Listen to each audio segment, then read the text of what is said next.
Of our Micron team, we are honored to have you join us today on this historic occasion in Central New York.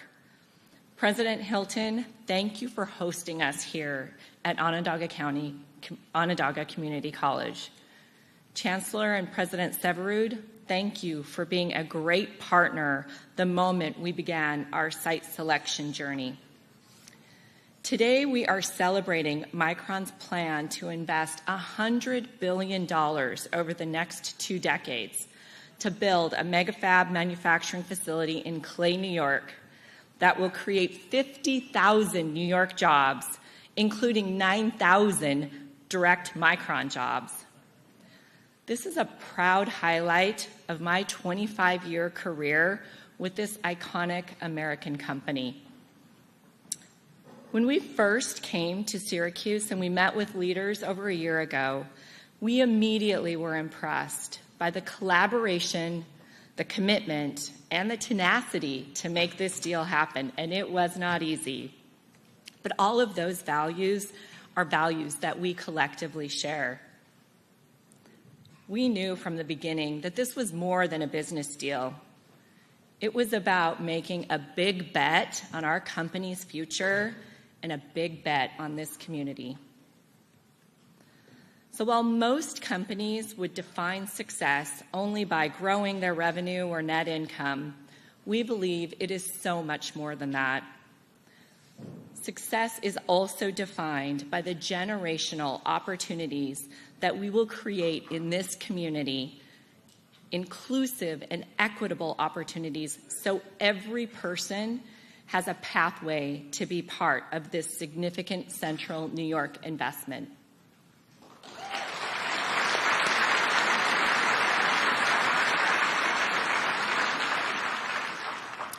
As part of our announcement 3 weeks ago, you heard about a historic $500 million investment in workforce development and community, with a special focus on disadvantaged populations.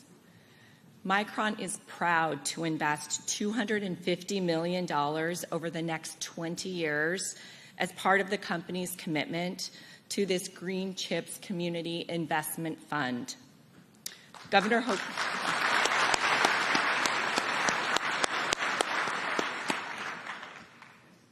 Hochul, ESD CEO Hope Knight, and our Micron CEO, Sanjay Mehrotra, will sign Micron's Community Investment Framework today to solidify our commitment.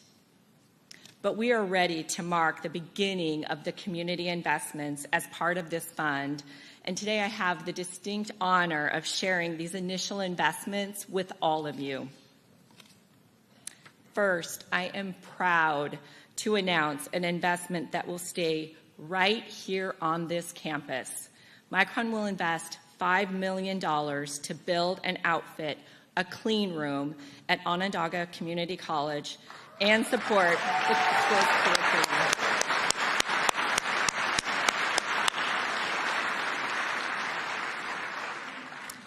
And because we can never start too early to prepare the workforce of the future, Micron will invest $10 million over 10 years in the first collaborative STEAM school and other STEM programs.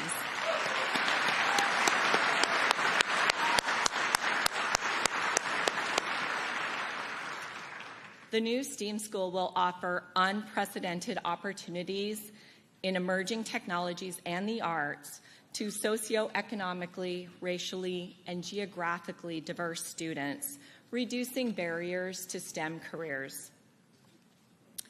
Micron will also initiate a $500,000 sponsorship of the Museum of Science and Technology, which includes a long-term exhibit. Yes.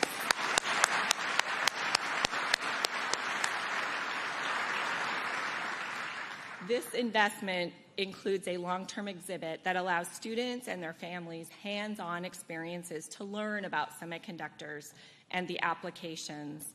And this investment will also enable Lauren and the MOST team to scale the programming to reach even more kids, including those underrepresented and rural students.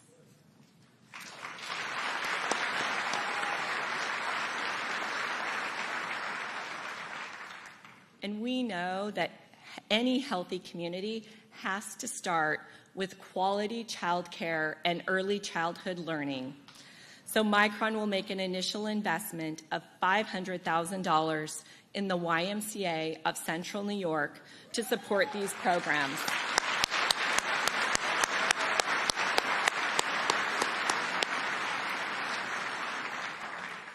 And we look forward to working with Bertram and his team to identify future investments that will continue to support the underserved communities in the region.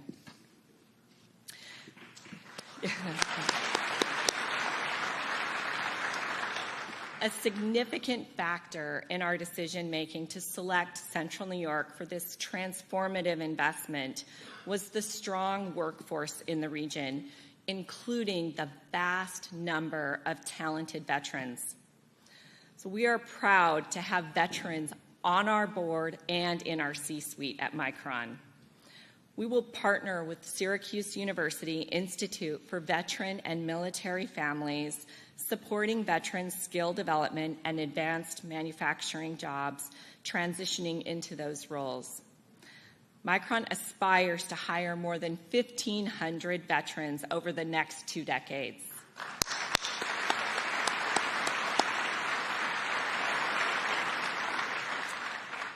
I'm also proud to share that we already have our first Micron New York intern hire.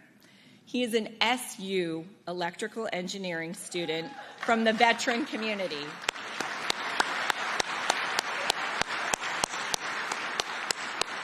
So, Savion, yes.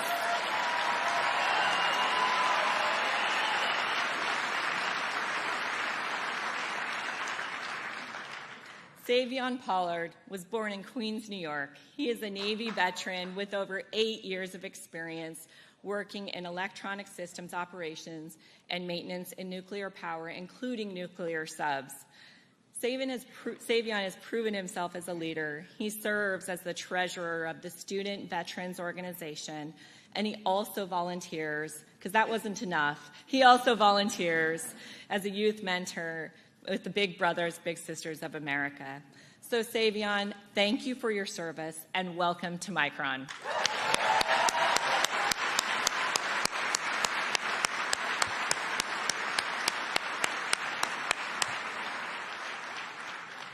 I would also like to thank SU Vice Chancellor Mike Haney. I know you were here somewhere. There you are. Vice Chancellor, thank you for your service, and I appreciate your dedication to supporting our veterans and their families and your eye for strong talent. I owe you a referral bonus on that one.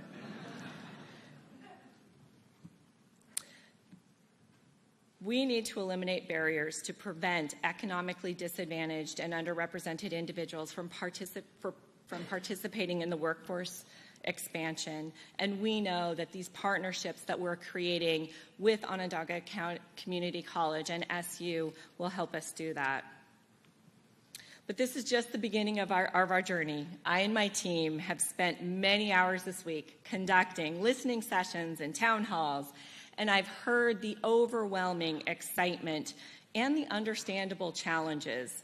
And we commit to all of you. We will continue to listen to the community to understand how we can help resolve those challenges. This is who we are, and this is our responsibility to partner with all of you to make this community even stronger. We believe it's not only critical to our business, but it's the right thing to do. And I'm also pleased to share with you we're convening a community engagement committee comprised of local leaders whom we will rely on to provide the ongoing input and ideas for our future community investments. So I will end by expressing my gratitude. This community has already been incredibly welcoming for us, and I look forward to a future where everyone in the community can thrive and to writing American semiconductor history together. Thank you.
Close.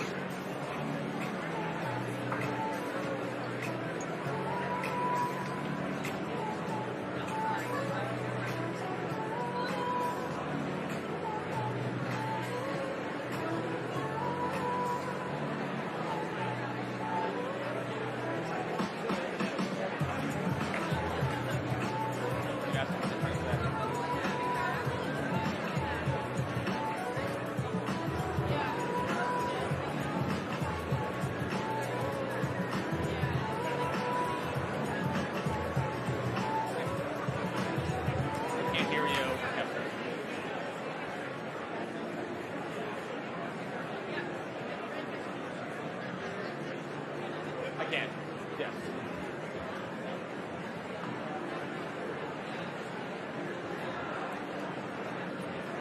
Okay.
Well, it's really important, Casey, to note that this is one of the rare times in which we're actually hearing from Congressman Zeldin on issues surrounding the economy. Obviously, a lot of voters are identifying the economy and inflation and concerns that we might be heading into some really serious economic problems into the new year.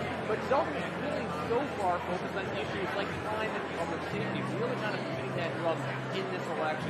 What we do know is that Congressman Zeldin says that if he is elected, he would try to cut taxes across the board in New York. New Yorkers pay some of the highest personal income taxes in the country, and that's primarily on the wealthiest New Yorkers. Zeldin saying what a number of Republican candidates for governor have said over these last several years, that it's not just about targeting one specific business, one specific sector of the economy, but essentially trying to make the state more business friendly, paring back regulations, like paring back taxes overall. All of that being said, every state is within a competition with other states to try to get businesses like Micron, be it something like chip manufacturing, be it something like bringing a football stadium to western New York. All of this is about trying to find some sort of incentives and indeed subsidies in order to make that business growth actually happen. And it's also not just tax also higher education institutions, and obviously places like upstate New York, especially Syracuse University here in central New York, will be kind of bringing something like that resource to the table.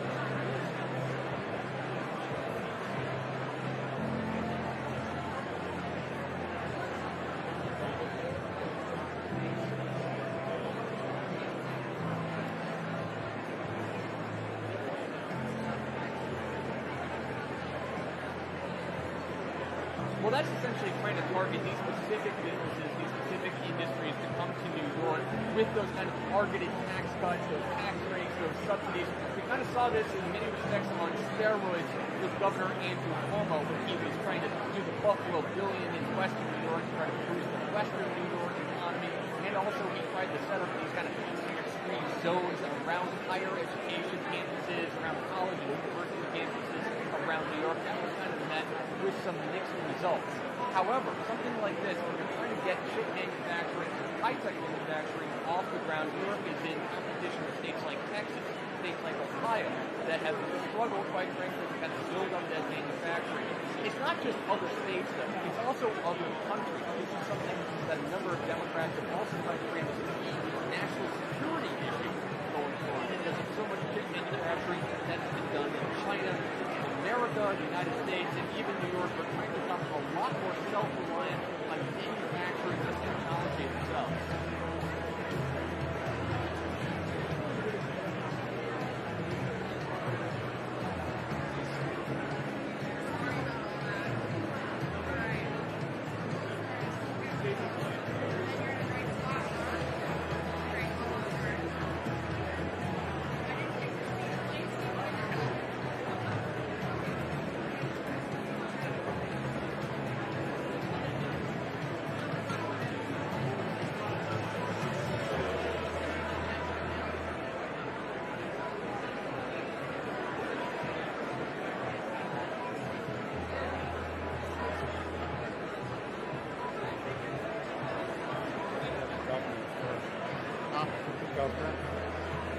I believe so. They're going to announce them all at one time now. So, from what I heard, there's a lot of speakers. Does he speak first? No, he speaks last. Yeah. Yeah. It'll be her, Schumer, probably Gillibrand. Yeah.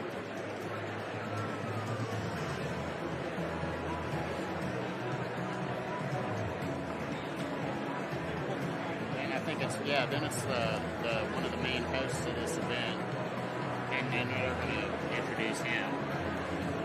So he's probably going to hang out back there and just listen to what they're saying. That's what he usually does. Well, maybe they'll be the three. They should. They shouldn't be as long-winded as these other people are. Yeah, yeah.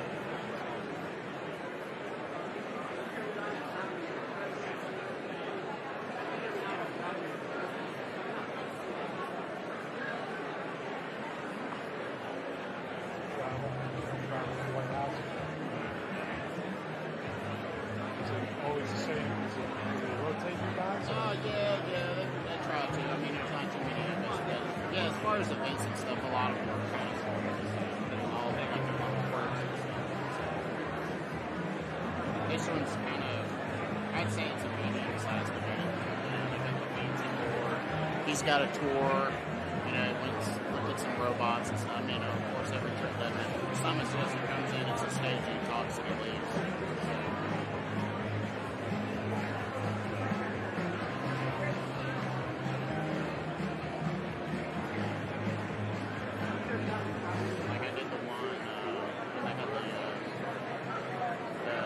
Convention in Detroit, the car show. I was up there for that one. That was fun.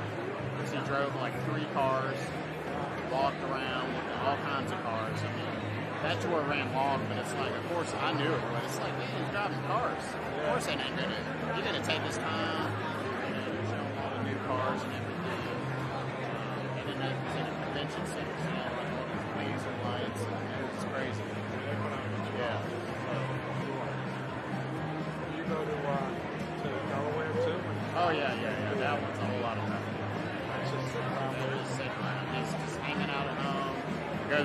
Goes to church, but you're not going into church. You're just waiting in the van.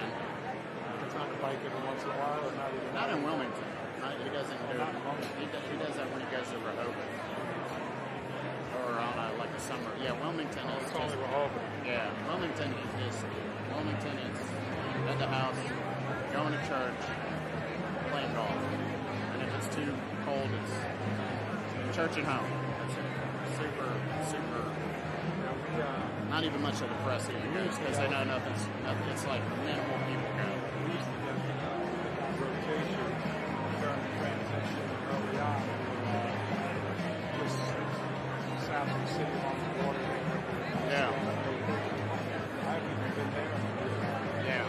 Well, I guess DC kids that are going yeah, when he first was president, people were like, all the big people went. They're like, oh, like what's he gonna do? And it's like, after a month, they're like, we're not gonna go. Who else can go? And now it's usually like freelancers and people like this.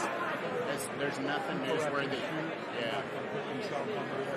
It's nothing newsworthy's going on.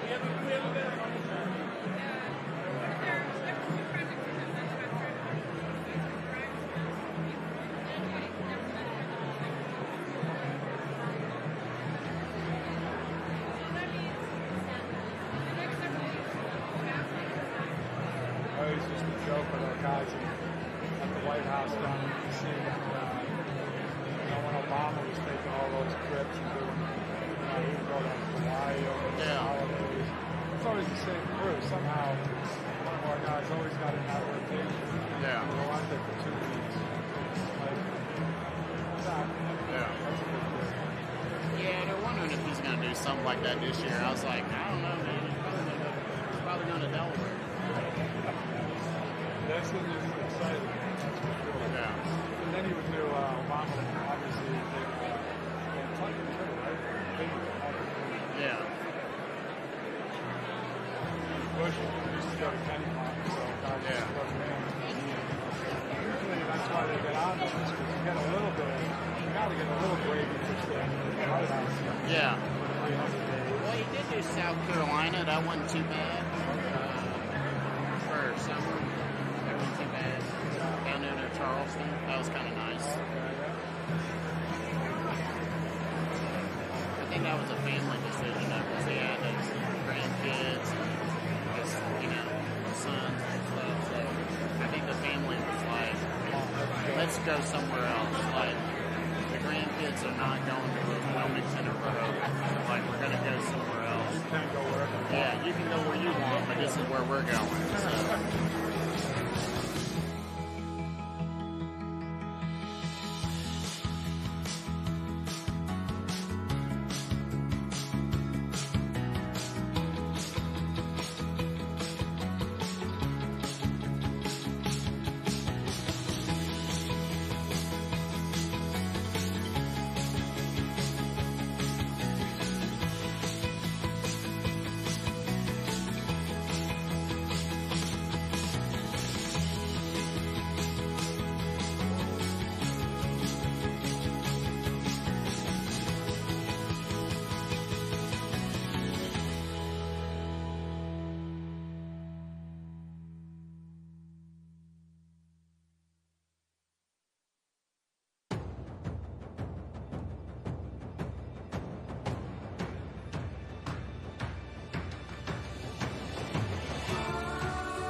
feel the anticipation.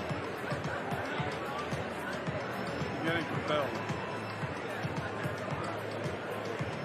Wait, maybe that's They should play some Phil Collins. I can feel it coming.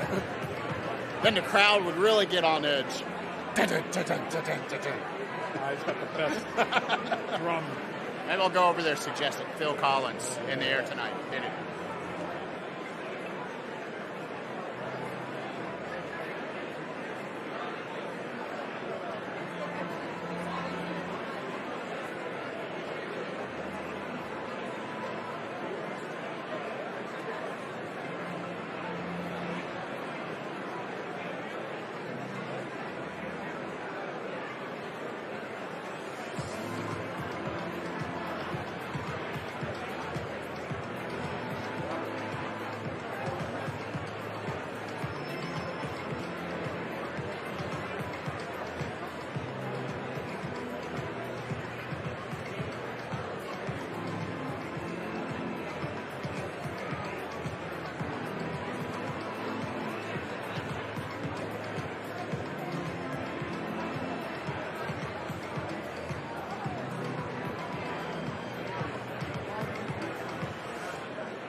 both faces, I use that as a line, 30 feet, right?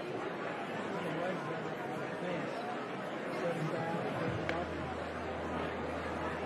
I mean, you want to get crazy, you can go on the app and control it from your phone.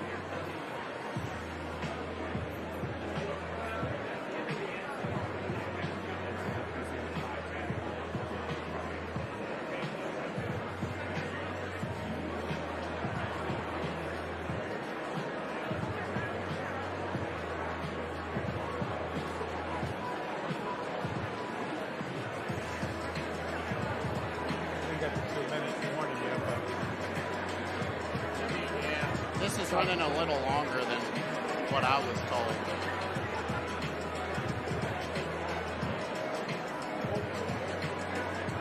How long do you think this whole thing goes? An hour? Probably. Good. I mean, he's going to Wilmington after this, so he ain't got nothing to do, really.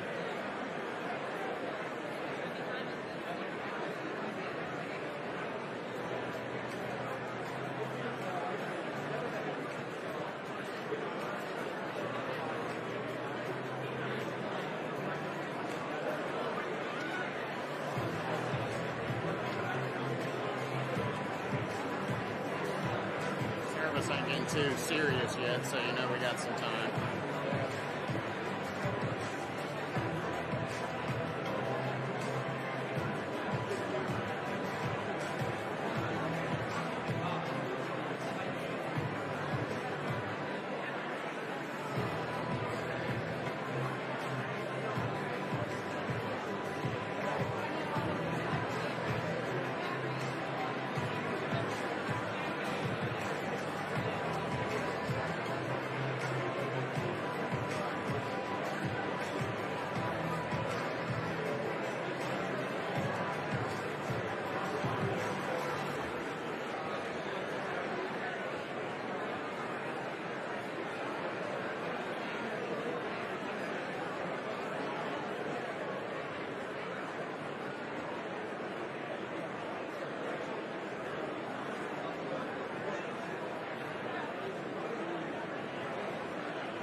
Well, at this point, it does look like they are on a tour that is, of course, President Joe Biden as well as the statewide elected officials joining him on this trip that includes Governor Kathy Hochul, Senate Majority Leader Schumer, U.S. Senator Gillibrand. And as we've been mentioning throughout this entire program here about the political backdrop that all of this is really taking place against, we mentioned that President Biden has been visiting upstate New York really quite frequently over these last several weeks.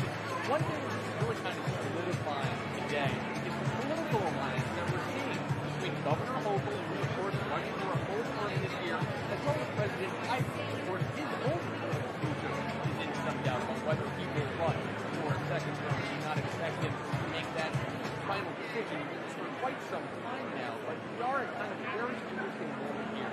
This alliance between Governor Hochul, who went into office just over a year ago, really, and President Biden, but forged good ties with former Governor Andrew Cuomo. Obviously, Biden then urged Governor Cuomo to quit once the scandals really were involved in his administration, and now he is firmly aligned with Governor Hochul.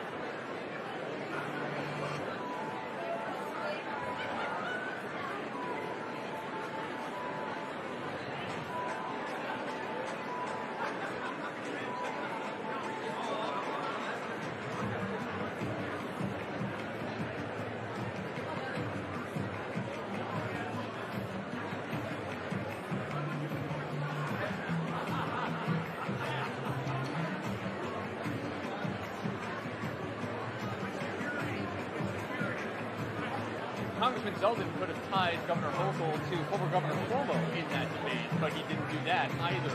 You know, what's interesting, though, is that when you look at those numbers, yes, Joe Biden is broadly unpopular right now because we have taken a little bit back upwards, but high gas prices, high inflation certainly contributed to all of those concerns for the Biden administration heading into this midterm election.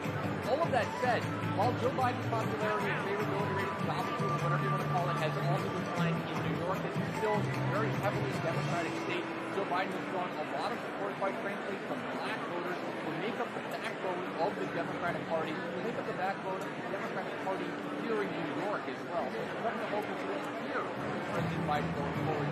That's a pretty significant symbol for her, I think, going forward into this election season. So, and she is aligned with somebody who is quite frankly very popular with the Democratic base of the Democratic Party.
Heard any chatter?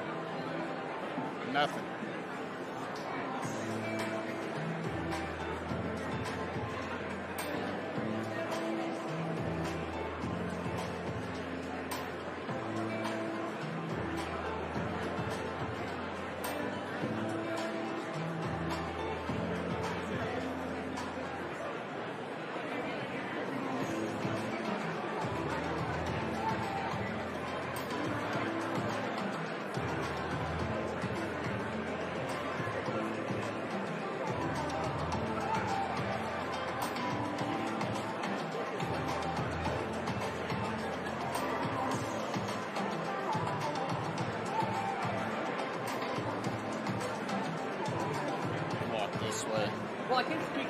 Zeldin strategy in that debate specifically, but certainly there are a number of Democrats, perhaps even a number of independents, who still would support the former governor, or he could actually run again after resigning last year.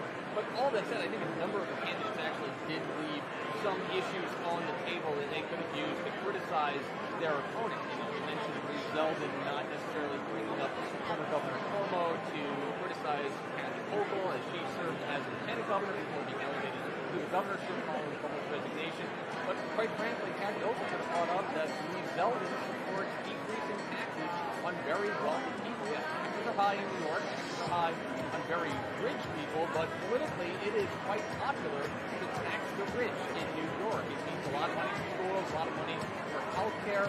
So a lot was kind of left on the table for both these candidates in that debate. But just to get back to the point about the broader economy, New York is really struggling to try to regrow the jobs in the wake of the COVID pandemic. You said about 2 million overall statewide during that initial shutdown. And it's expected, according to budget experts, according to the governor's own budget office, that we won't be getting those jobs back from March 2020, that kind of pre-pandemic shutdown era, for another several years. So having a job creation, even if it's several years out, is still a lot for New York, especially the job growth, not just upstate New York, but also the New York City area as well, because it's new kind of weird working from home, a hybrid area that a lot of people are still dealing with.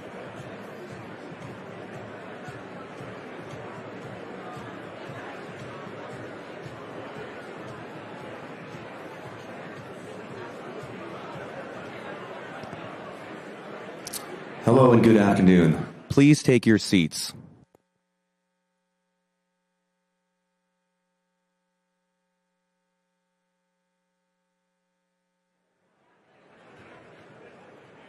It's definitely 2 minutes.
sitting down.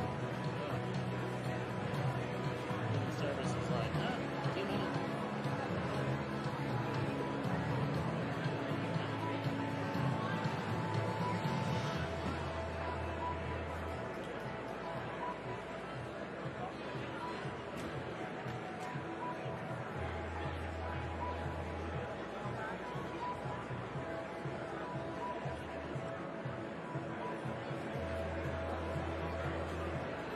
They will be up. Well, this is John. Officially, President Biden has a $100 billion investment by Micron, setting it up for manufacturing company. But what we're expecting to hear from the president is actually a much more committed message. That is, the president is going to be sharpening his contract to be further drawn over the last couple of weeks with Republicans after the election. The president's poll numbers lower than very likely to be first-class employees.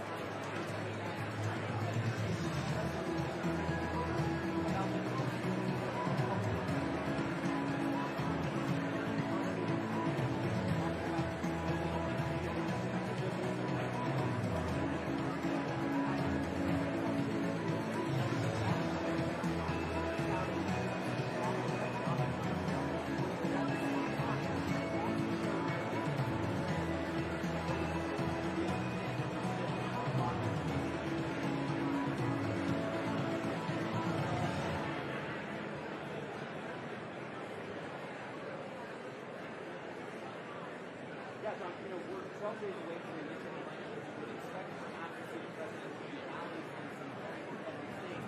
But the reality is that the president's low poll numbers is going out. So,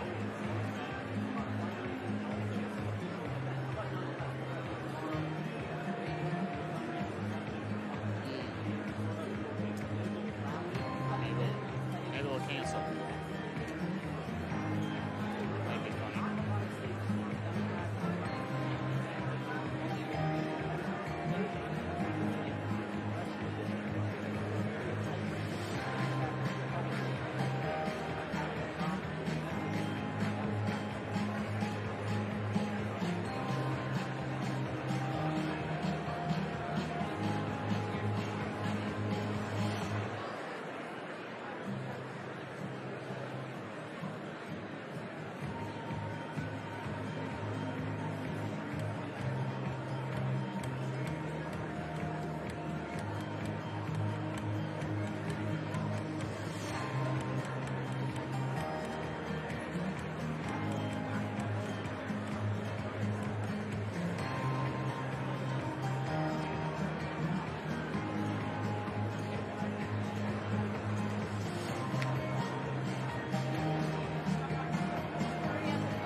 my phone's all messed up because everything's on the phone.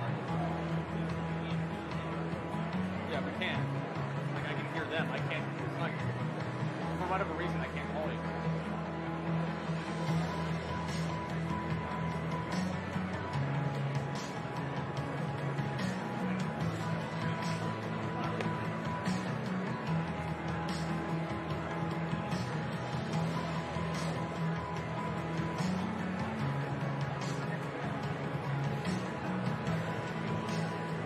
got a text 5-minute warning.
AC back on.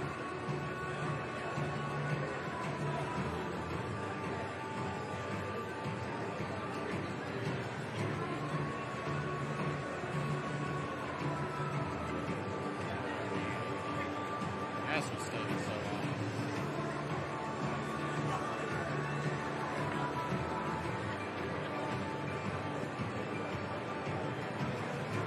He's back there talking to a bunch of firefighters. That could go a while. Sorry. I said he's back there talking to a bunch of firefighters. That could take a while. That could take, you don't know when that might end.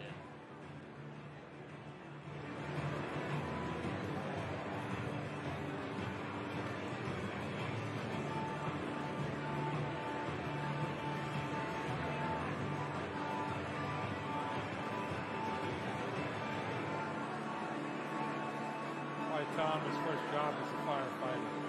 Yeah. Oh, wait a minute.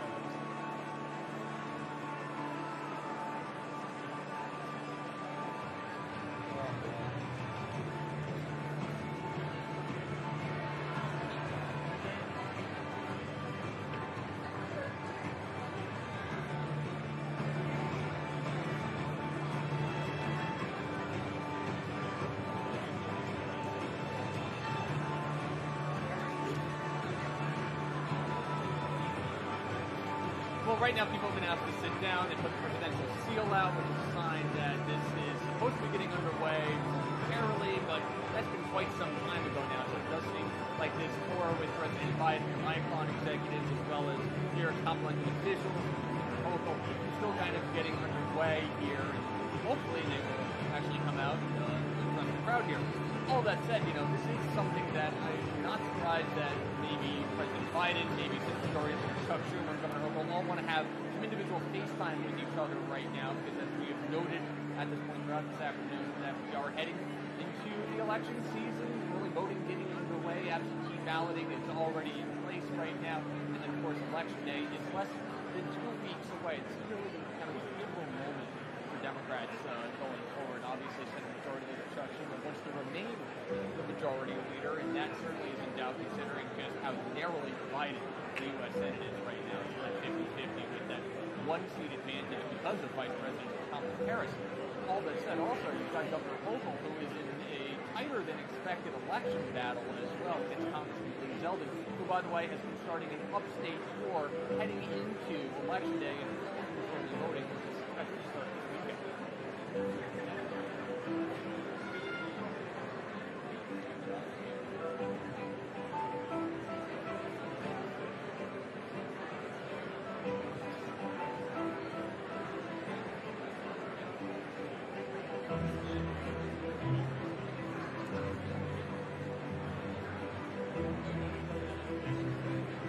what President Biden is going to be trying to do here is draw this contrast between what Democrats have been able to accomplish over the last several months. You know, obviously, there was that big flurry of legislative activity over the summer with the passage of the CHIPS Act that is kind of complementary to what New York lawmakers and Governor Hochul were able to get done earlier this year with the Green CHIPS Act, which is kind of meant to spur environmentally friendly chip production in this state. So I think they're going to try and look at, say, look, here, what you've been able to do in the Congress, which is famously deadlocked, famously partisan, we were still able to get all of this done. It's meant to fight inflation. A lot of Americans, a lot of New Yorkers probably won't see any of the results from this legislation for months, if not years out. It's a very long time horizon. So I think what President Biden is going to try to do is just show that Republicans will not be able to get done what Democrats were able to get done. Obviously, Republicans disagree.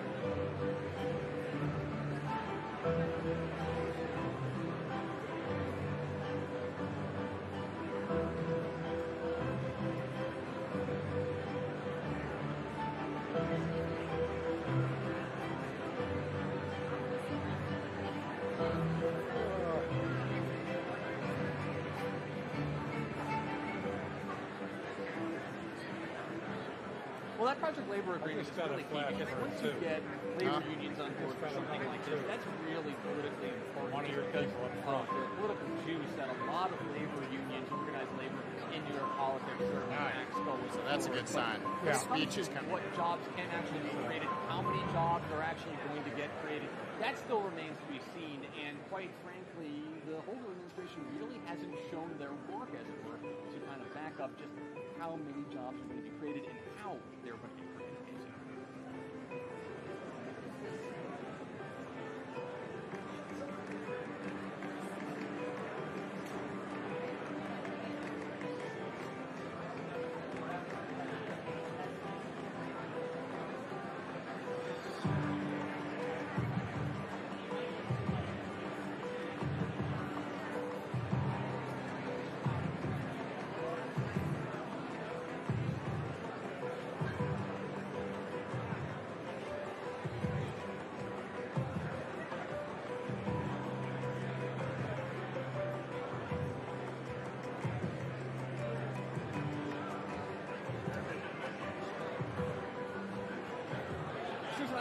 Please welcome to the stage Shawnee Davis, accompanied by Majority Leader Chuck Schumer, Governor Kathy Hochul, Senator Kristen Gillibrand, and Sanjay Mehrotra.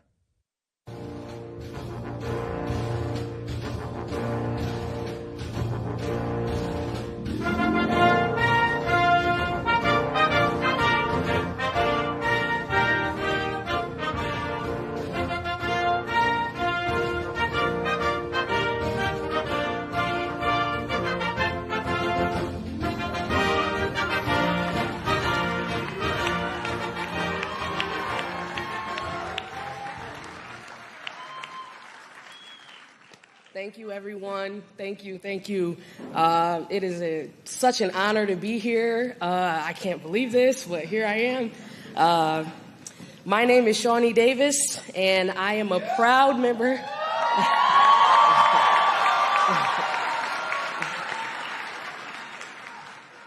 And I am a proud member of the International Brotherhood of Electrical Workers, Local 43 here in Syracuse, New York.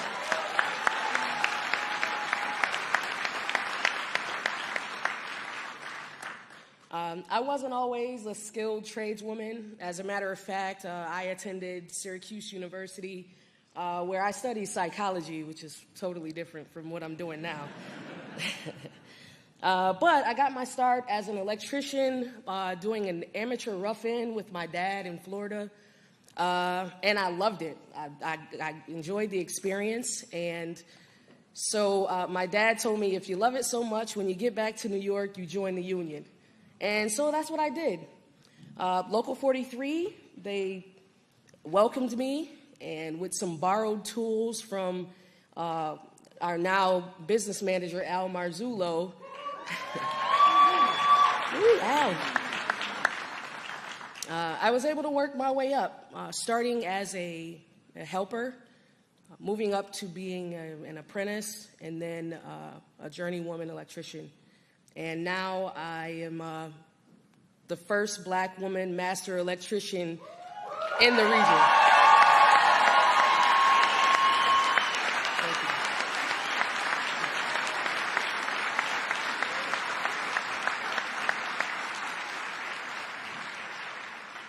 My career in the IBEW changed my life for the better.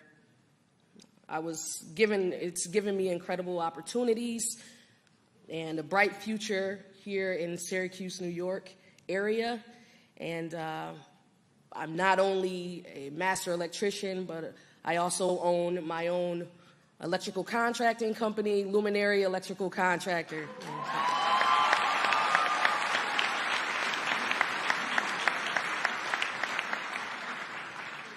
And we are here and we are ready to power up New York's long-awaited manufacturing rebirth. So needed. So you all can only imagine how much of an honor it is to be able to introduce the President of the United States. When I got that call, I was like, who? Anyway, we all know that politicians tend to make a lot of promises, especially during election season, which we have coming up. And too many of them don't actually keep their promises, but not President Biden.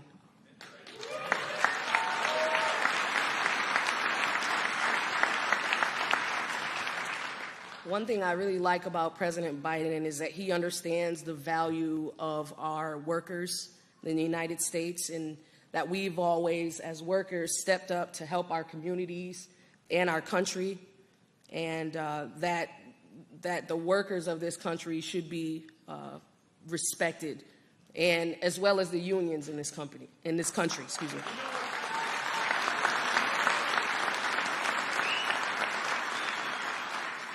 So he made some promises when he got elected, and I remember some of these promises. They're written down on this paper here, so let me go ahead and read those. He promised to reach across the aisle. He promised to invest in rebuilding and modernizing our infrastructure, to expand our broadband, modernize our grid for cleaner energy, and to target underserved communities. President Biden promised to bring back manufacturing so that we can start building things in this country again.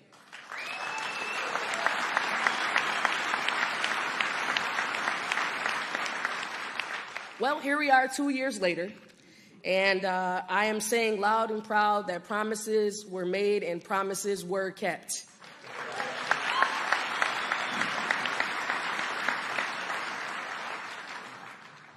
For the people that have lived in this community, myself, my whole life, we understand how desperately we need this new beginning in the Syracuse and central New York area, especially with all of the plants closing, job losses, and the hearts breaking for generations of workers.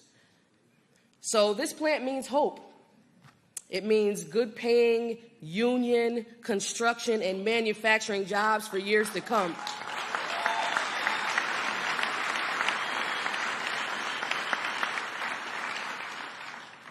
So selfishly, I'm really excited about this.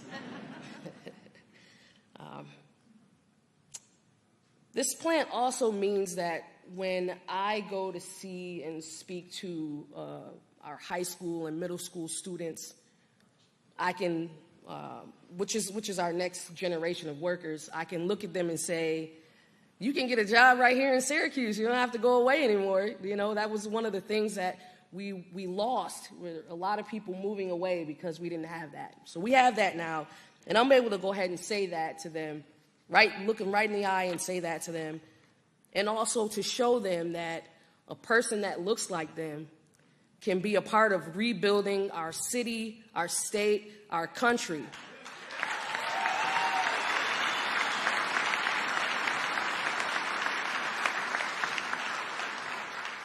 and call ourselves union members and a CEO.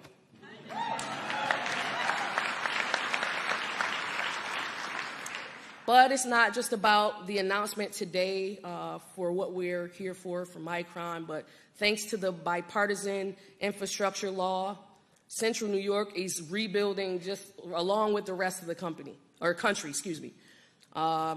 Hundreds of local 43 brothers and sisters are already working on the massive I-81 reconstruction project, thanks to President Biden and Governor Hochul.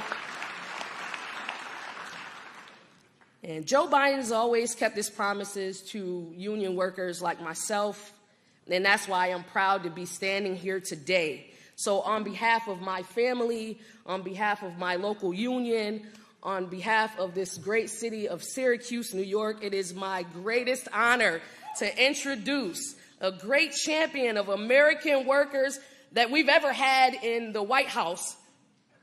All right, ever. The 46th President of the United States, President Joe Biden.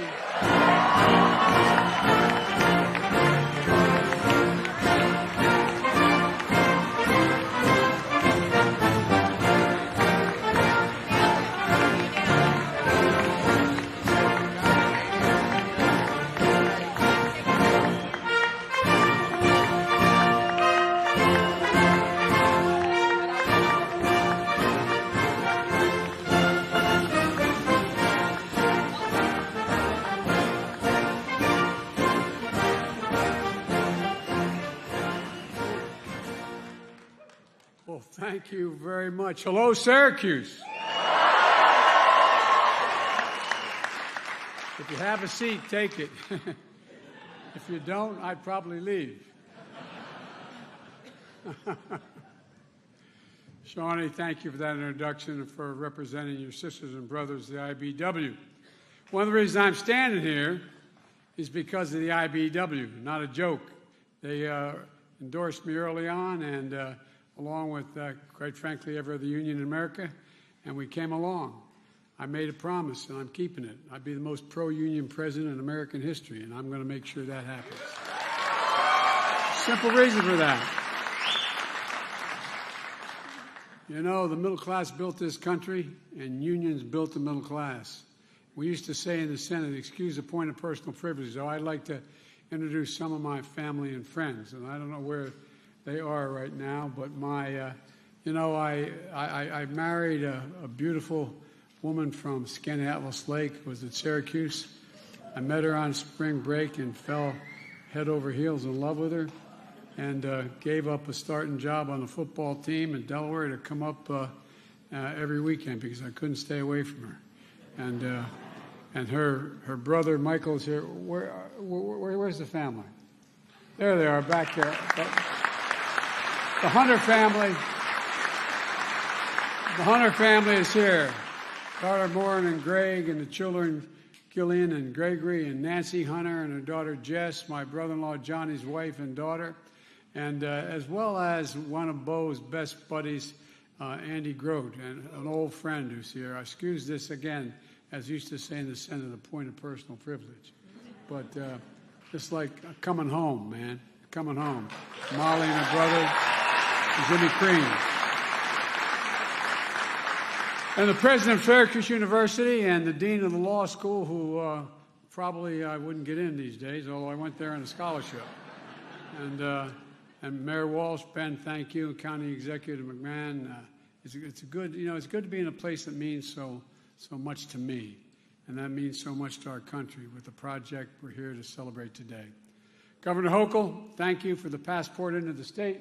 Appreciate it very, very much. You've been a great partner to me and a great leader for the state. You saw an opportunity to attract more semiconductor supply chain businesses, and you signed a law to make New York even more welcoming. We were down in Poughkeepsie not long ago, a little outfit called IBM, spending $20 billion investing in incredible jobs, attracting companies, creating jobs. A century ago, this region was the heartland of manufacturing. And when I was up here as a law student, you had Kodak, Corning, General Electric. Governors always believed it could be that way again. She thought that would be the case, and the region is poised to lead the world in advanced manufacturing. Not a joke. Poised to lead the world.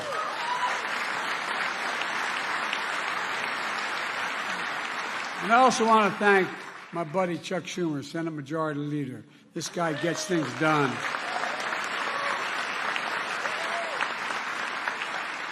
And a close to a hometown girl, a senator from upstate New York, Kristen Gillibrand. She gets things done. I learned a long time ago, when Kristen calls and asks something, just say yes. just do it right away, because you're going to do that anyway. So, good being with you, kid. And look, it's a hell of a delegation. I think it's one of the best delegations in the country, and Chuck is a great majority leader.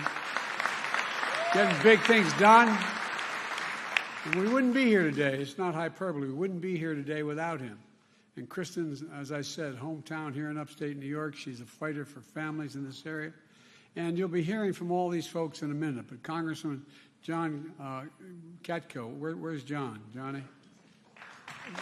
Stand up. John is a Republican, and I like him a lot. I like him a lot. John, I've been in the Congress for a long time, and we used to have, this is how we used to be. We used to work together like you've worked together with me and with the delegation. Thank you very much. I'm quite frankly a little sorry you're leaving. And thanks for what you've done. And thanks for the passport into your district. I appreciate it. And thanks for reaching across the aisle to support the CHIPS and Science Act, which this guy wrote right here. We'll talk about that in a minute. You know, and we also have one of the leading members of the United States Congress, Chair of the House Intelligence Committee, Adam Schiff. He came all the way from California just to see Chuck. Where is he? There he is. Good to see you, Adam.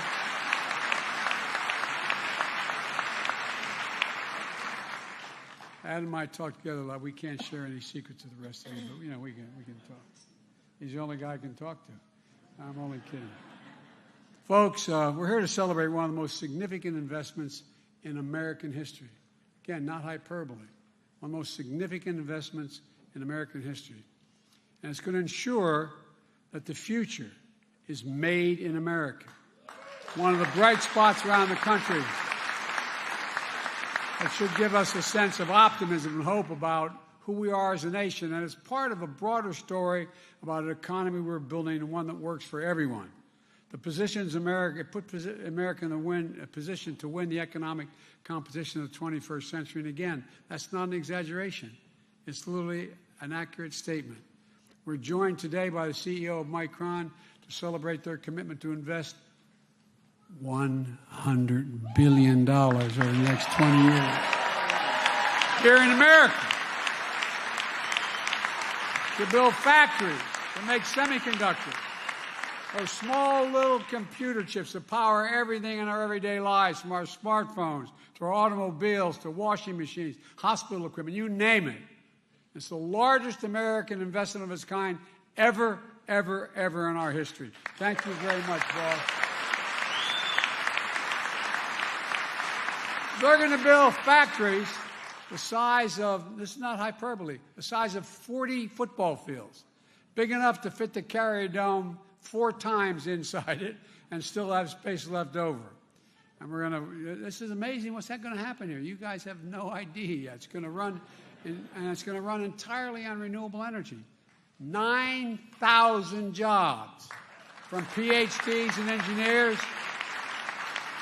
HVAC technicians, machine operators, with an average salary of $100,000 a year, and tens of thousands more jobs across the supply chain.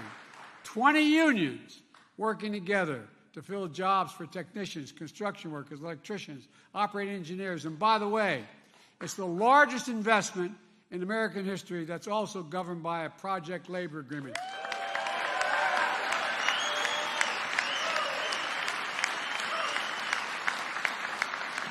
That's a fancy way of saying union. Union, not labor, union. They ensure that the major projects are handled by well-trained, well-prepared contractors, subcontractors, and highly skilled workers. These agreements make the construction a top-notch project because they're the best folks to do it. Their projects are on time, on task, and on budget. Back in February, I signed an executive order to make sure large federal construction projects use project labor agreements. And it means that Micron is using one here as well. Micron's also paying the prevailing wage for funding apprenticeships programs so folks can get trained in places like this community college for one of the thousands of good-paying jobs in this new site. And it really matters. It matters a lot. America invested in these chips. The federal investment helped reduce their cost, creating a market and an entire industry that's American-led. You know, that's how it all started. As a result, over 30 years ago, America had more than 30% of the global chip production, 30%. Then something happened. American manufacturing, the backbone of our economy, got hollowed out. Companies moved jobs overseas from the industrial Midwest as well as from the Northeast and manufacturing towns like here in central New York and upstate New York. And as a result, today we're down to producing only about 10% of the world's chips. We invented them, but we produce only 10%, despite leading the world in research and design of new chip technology as well. It's here in the United States. But because of the new law I signed and Chuck designed and delivered, we're turning things way around in a very big way. With Micron's $100 billion investment alone, we're going to increase America's share of global memory chips and production by 500%.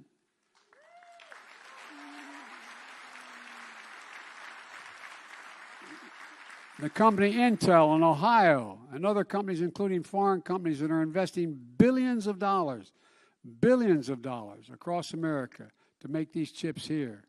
And it matters to you all, no matter where you live. It matters a great deal. Making these chips in America is going to help lower the cost for families looking to buy a car, to replace your washing machine, get a new cell phone. It also helps companies outcompete the rest of the world. And I've heard from Xi Jinping that he's a little concerned about that. No, I'm not joking. It's not, as I told him, it's not about conflict, it's about competition. And we're back in the game. We're competing again in a big way. Think about it this way. IBM needs these chips to build the fastest quantum computers ever built in the world in Poughkeepsie, New York. Instead of relying on chips made overseas that could be delayed because of a pandemic or some other global supply chain issue, they can get their chips in a few hours. It's a game changer. You know, where is it written? Where is it written that the United States of America can't be the manufacturing capital of the world? Think about this. No, I mean it sincerely. Where in the hell is it written that says we cannot be, as we've been hearing for the last 25 years, the manufacturing capital of the world? This country lost over 180,000 manufacturing jobs under the last guy that had this job. We've created 700,000 manufacturing jobs on my watch, adding manufacturing jobs at a faster rate than in 40 years.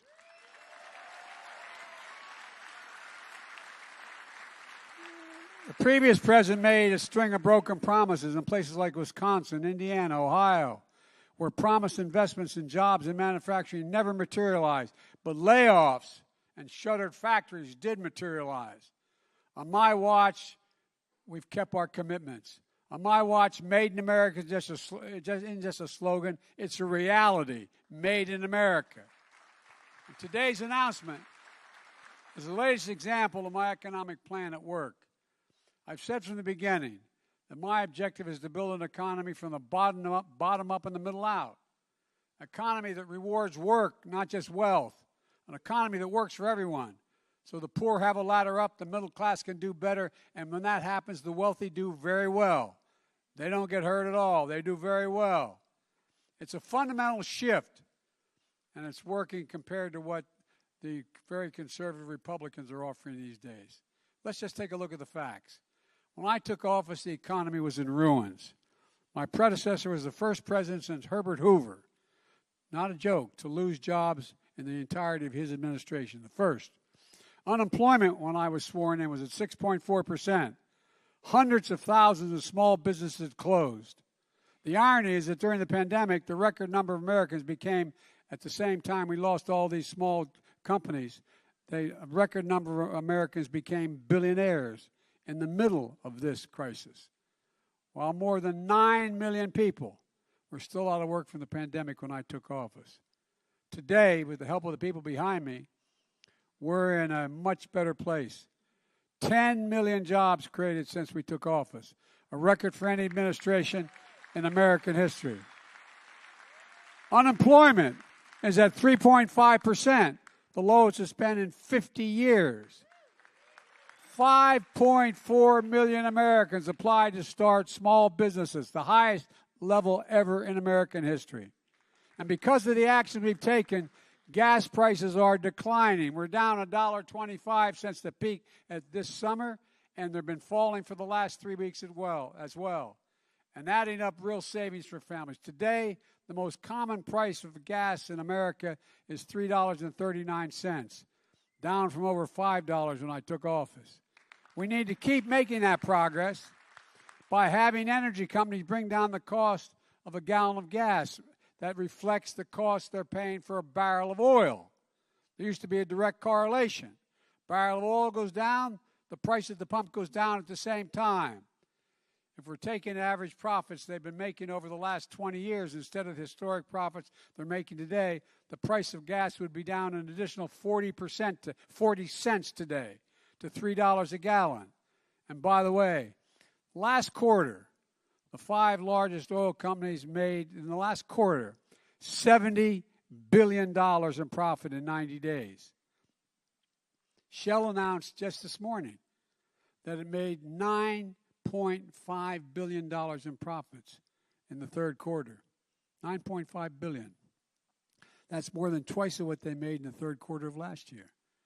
And they raised their dividends as well, so the profits are going back into their shareholders instead of going to the pump and lower the prices.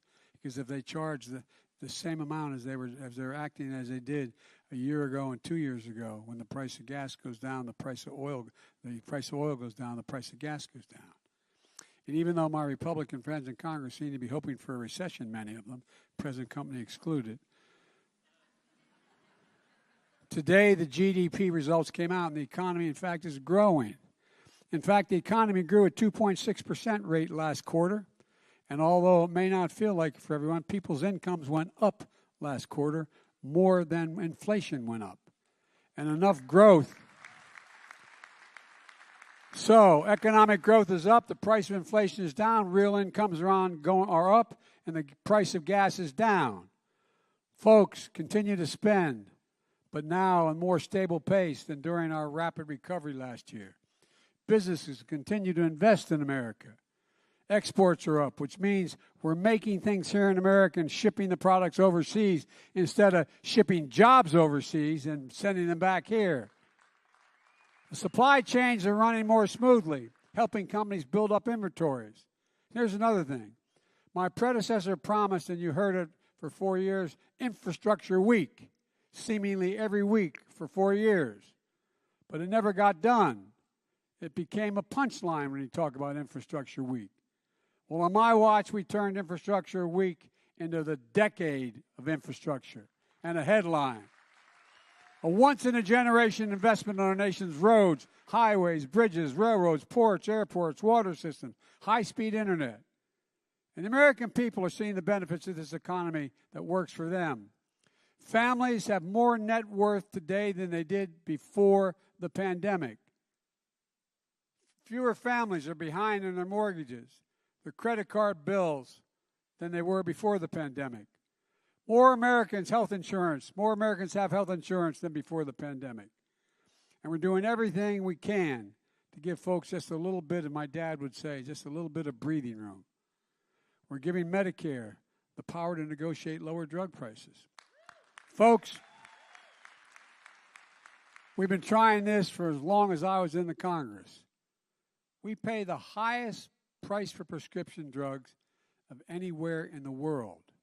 And I'm talking the exact same prescription made by the exact same drug company, sold in the United States and sold in France. You can buy it probably 30% cheaper in France or Canada, around the world.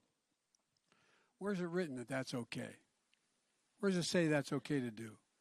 We're capping seniors' out-of-pocket prescriptions starting next year.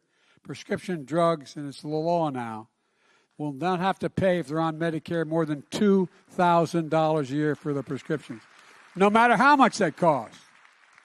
Even if their drug costs are $10,000, $12,000, $14,000 a year, like some cancer drugs do cost. Now, if Big Pharma tries to raise drug prices faster than inflation, they're going to have to write a check to Medicare to cover the difference, because there's no rationale for it. Unless they can prove they engage in additional research to improve the product, if it's the same exact product, they cannot raise the price beyond the cost of inflation for that particular drug. And by the way, put this in perspective. Last year, the price of 1,200 specific prescription drugs went up faster than inflation. We're going to put a stop to that. From now on, if drug companies rise the price faster than inflation, they're going to have to rebate the money back to Medicare. We're also capping the cost of insulin for seniors on Medicare at $35 per prescription instead of the average $400 a month, like some are paying now. We passed tax credits to help families buy energy-efficient appliances, put solar panels on their homes, help them buy an electric vehicle, weatherize their home. Things that are going to save, it's estimated by the utility companies, an average of $500 a year for the families, and much more if they were to purchase a vehicle. Yesterday, we announced steps my administration is taking to get rid of unfair hidden fees, known as junk fees, that are proliferating, like surprise banking overdraft fees, an average of $35 for every overdraft, or credit card late fees, an average of $50. Or if you get on a plane and you want your 2-year-old child to sit next to you, you're going to find out you paid a hell of a lot more for your ticket when you land, before you land. If you find yourself in a position, and it goes on and on and on, all these hidden fees, well, guess what? These can add up and make taking the real money out of the pockets of ordinary Americans. That's on top of actions we took earlier this month to lower the cost of hearing aids, to make them available over the counter at places like Walgreens and Walmart. This is going to save, on average, $3,000 for a pair of hearing aids for millions of Americans with hearing loss. $3,000.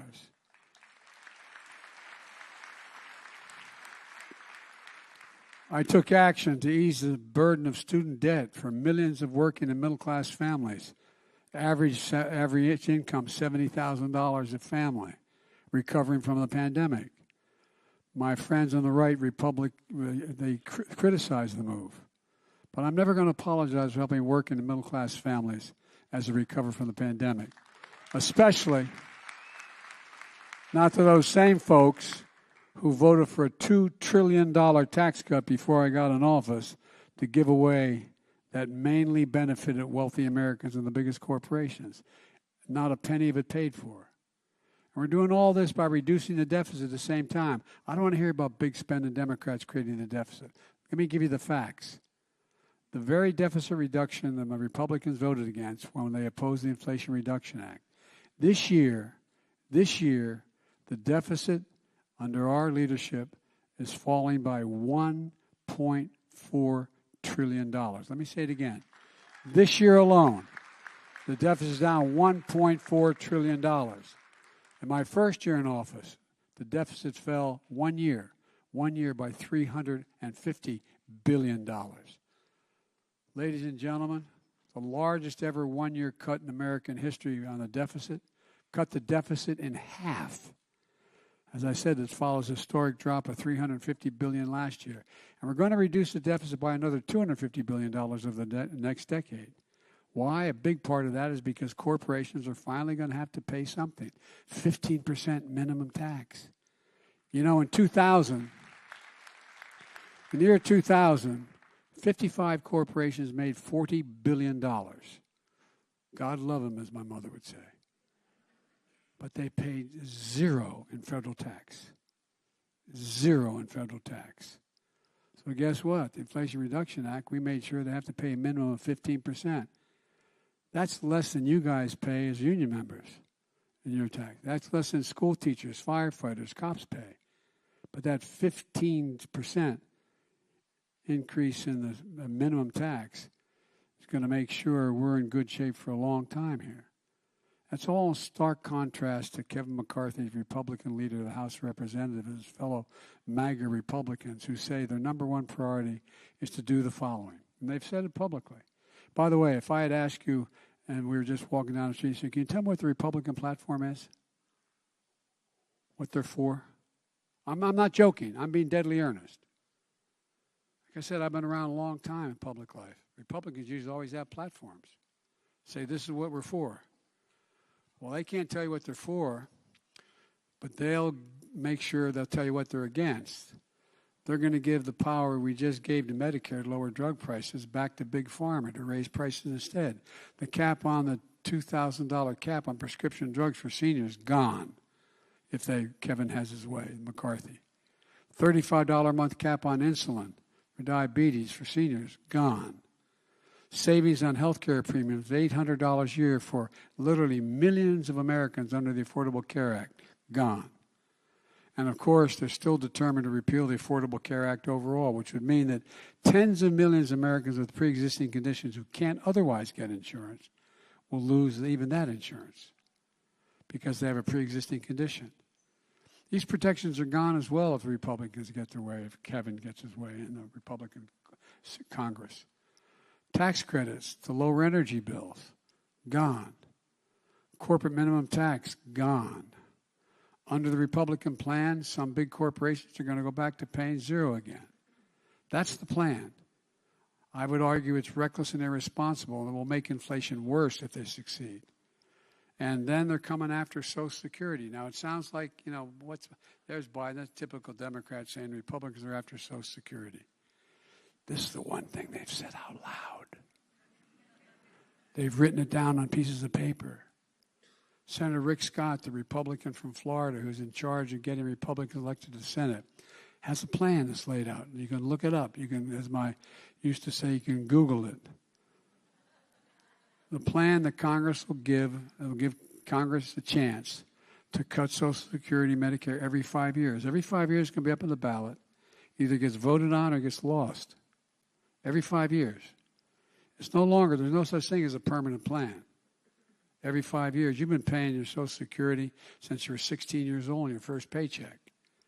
Senator Ron Johnson, the senator from Wisconsin, he thinks that's taken too long. He wants it done every year. Every year, Social Security and Medicare are in the chopping block. Every single year. And now they put forward a real ticking time bomb for the country. You're going to hear a lot more about it. The Republican leadership in the Congress has said, they made it clear, that if they don't get their way, if I don't vote to shut down, if I don't vote to reduce Social Security and Medicare, if I don't support that, they're going to shut down the government, refuse to pay America's bills for the first time in American history, to put America in default. Again, read this. That's what they're saying. Unless we yield to the demands to cut Social Security and Medicare, they're determined to cut Social Security and Medicare, and they're willing to take down the economy over it. There is nothing that would create more chaos or do more damage to the American economy than that happening, if it were to happen. Let me close with this. It's been a rough few years for a lot of people I grew up with, hardworking Americans. For a lot of families, things are still tough. But there's some bright spots out there where America is reasserting itself. I've asked CEOs, including Micron and CEOs of many other countries, the following question. When I spoke to the Business Roundtable, spoke to the Chamber of Commerce, National Chamber of Commerce.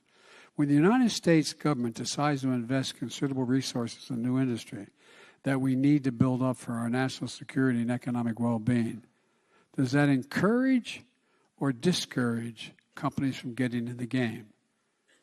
The overwhelming answer is it encourages them to get in the game. Federal investment attracts private sector investment, particularly in those things we need badly. Our national security depends on us having access to the most modern computer chips in the world. It depends on it. One of the things I've been able to do, and I make no bones about it, because of with Russia's activities, we have curtailed their ability to access some of this stuff. And guess what? They're not able to rebuild those devastating weapon systems to take out those civilians in Ukraine as well. Not a joke. It makes a big difference. These things matter. They matter a great deal. And it creates jobs and it creates industries. It demonstrates we're all in this together. And that's what today's all about. I've never, and I mean this sincerely, I've never been more optimistic in my life about America's future. I mean it sincerely. Not because I'm president, but because we have entrepreneurs and people who know what they're doing to lead us to in a completely different era in terms of the kinds of technologies we need, like this man right here. Because I look out at the younger generation. It's the best educated generation, the least prejudiced, the most engaged, and the most least self-serving generation in American history. Look, I hope you feel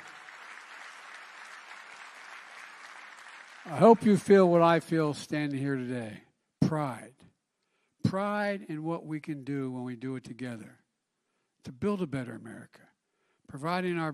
Proving it to everyone, proving to the world that our best days are ahead of us. I know every major world leader because of the nature of my job, and before that, when I was vice president, that was my job, and before that, I was chairman of the Foreign Relations Committee. And guess what? There's not a single nation in the world, of major nation, that wouldn't trade places with the President of the United States in a heartbeat. Not a joke. Think about it. Not a single solitary one. Not a single one. And I talk to these folks all the time and meet with them all the time. And they want to know, are we going to be okay? Because if we're doing well, they think they got a shot to do well too. And that's not hyperbole. That's a fact. But we just have to keep it going. And I know we can. We just have to remember, for God's sake, who we are. We are the United States of America. There is nothing beyond our capacity. And we're the only nation in the world that has come out of every crisis better than when we went into the crisis. And folks, we're going to do it again. God bless you all, and may God protect our troops. And now I want to invite my good friend, the great partner, Majority Leader Chuck Schumer, to the podium, author of the CHIPS and Science Act, and one of the major reasons we're standing here. Chuck, the podium is yours. Thank you, Mr. President. Great job. That was well done. Everyone was giving you a standing ovation.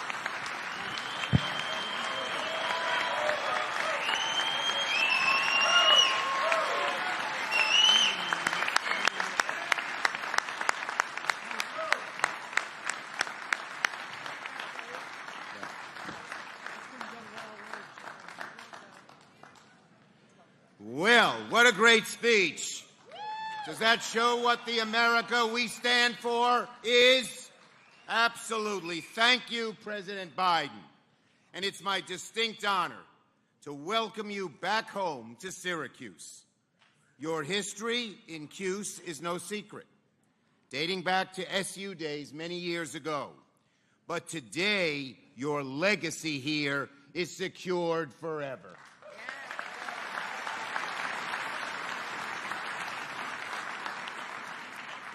Let me thank my true partner throughout this process, another SU alumni, and that is Governor Hochul. We make an unstoppable team, and if I didn't have her fighting alongside me for New York, we wouldn't be here celebrating today. I also want to thank your great county executive, Ryan McMahon. Where's Ryan? Who through his leadership and vision made White Pine the nation's premier greenfield for semiconductor manufacturing. The county executive Center State CEO Rob Simpson, Building Trades President Greg Lancette, and a round of applause again for Shawnee Davis, as well as countless other local leaders, helped transform Central New York into a place that makes this investment possible. And of course, my dear friend, who I've come to know and become very close with, Sanjay Mehrotra, who built one of America's most innovative companies and is now following through on his vision of bringing leading-edge semiconductor manufacturing back to America, including right here in Central New York. In short, folks, this is a great day for Central New York and a great day for America. This is our future, and it is great.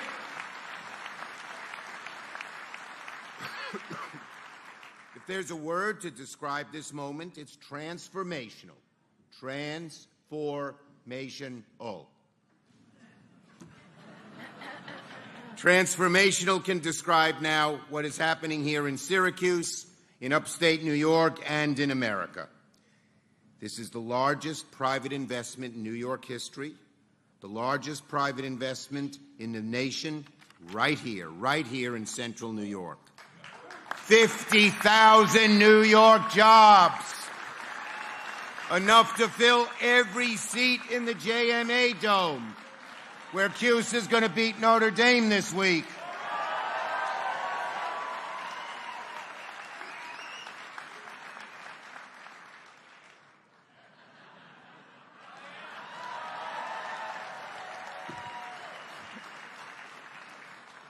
And every single inch of this massive project will be built with union labor.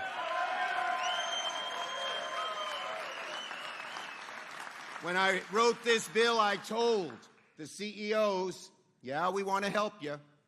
Yeah, we want to bring you back. Yeah, we don't want those plants going to China or Germany or anywhere else, but we're not going to do it unless we do it all with union labor, plain and simple. So getting this done has been a passion of mine, yes. I feel so fervently, so strongly about it. It's why I worked so long, so hard, so persistently for the last 3 years to author and pass the bipartisan CHIPS and Science Bill and bring Micron to Central New York. To the innovators, to the job creators, to the workers that witnessed the slow erosion of semiconductors. We will bring these jobs back to our shore and finally, once and for all, end our dependence on foreign-made chips.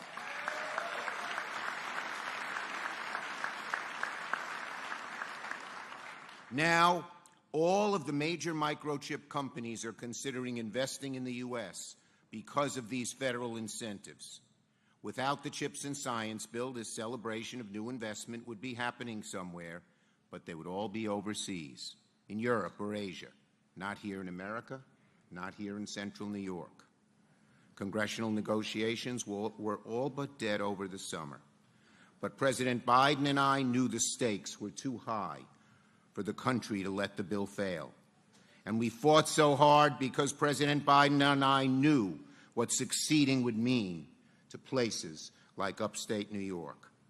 So with the President by my side, supporting us in every way at every juncture, and with White Pine as my guiding light, we got the bill passed, which brought us here today. And President Biden, you will be going to many more great celebrations like this from one end of America to the other because of what you did.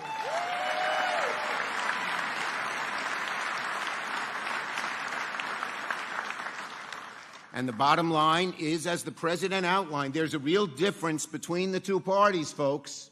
This was a bipartisan bill. I give my Republican colleagues, Congressman Katko and others, credit for joining us.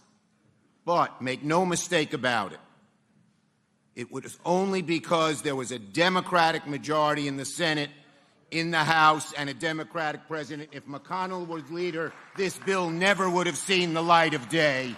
and we would not be here today.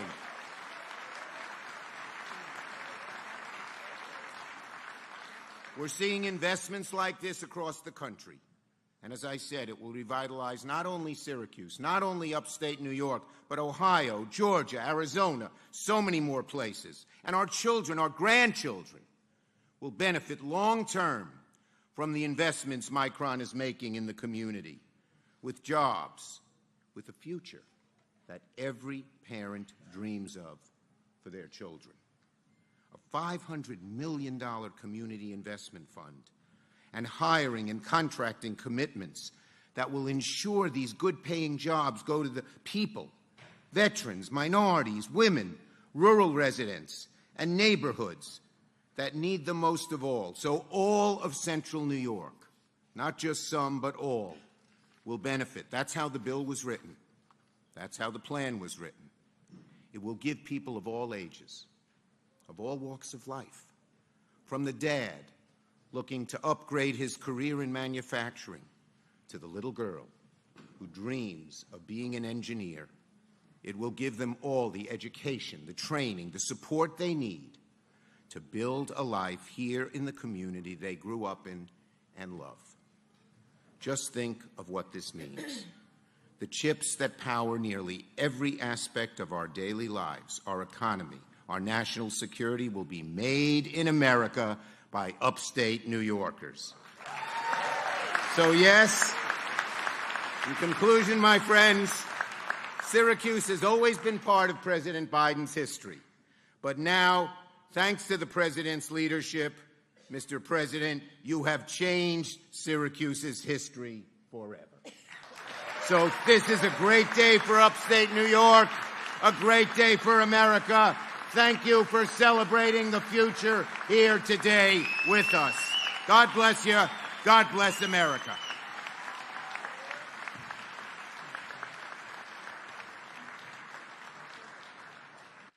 Now I'd like to invite Governor Hochul to the podium because, you know, there was two pieces of this. There was an important piece of legislation passed in the United States Congress, but there was also an important piece of legislation initiated by the governor to make this finally happen. Governor, the podium is yours.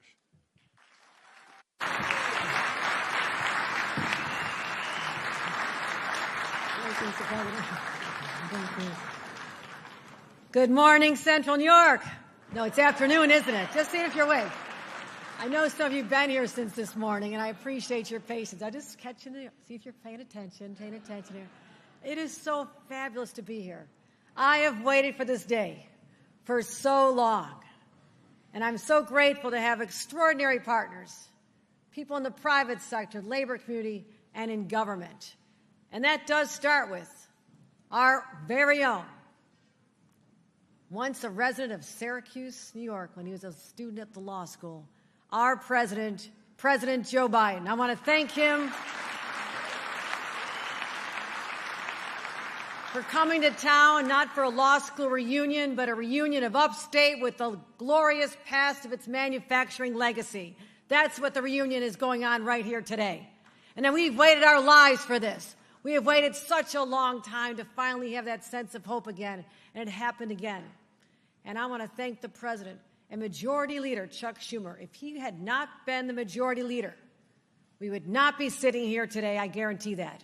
We needed the Democrats to get this over the finish line, and I do thank Senator Gillibrand and all the other senators who teamed up on this. And in New York State, knowing how important this was to our state, I thank the entire Democratic congressional delegation and the two Republicans, John Katko and Chris Jacobs of Buffalo, for being the two who supported it. I'm grateful. I'm grateful you stood up. I'm grateful at least you stood up. And Sanjay Mehrotra, I cannot believe the relationship that we've had just over this last year. Our shared values and how we can work together, the private sector and government, saying we can work together to just build and energize a community that had been forgotten for so long. I know you're doing this because you want to continue to be the world's greatest manufacturer of semiconductor chips, and you will be. And you're going to do it here. But what you have done to my community, to my state, is something I will go to my grave grateful for, because you transformed a state that for a while had given up believing in itself. So Sanjay, to you and all your partners at Micron, everybody from Micron, we love you. We're so grateful you're here. You've been extraordinary.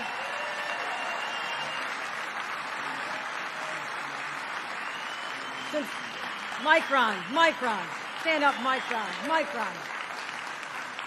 How do you spell hope in New York? It's M-I-C-R-O-N. That's how you spell hope, M-I-C-R-O-N.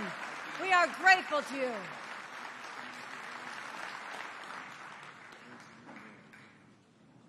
And I remember my first weeks as governor, just a little over a year ago. Kevin Eunice came to me, and I want to thank him personally, because this was the job. Empire State Development.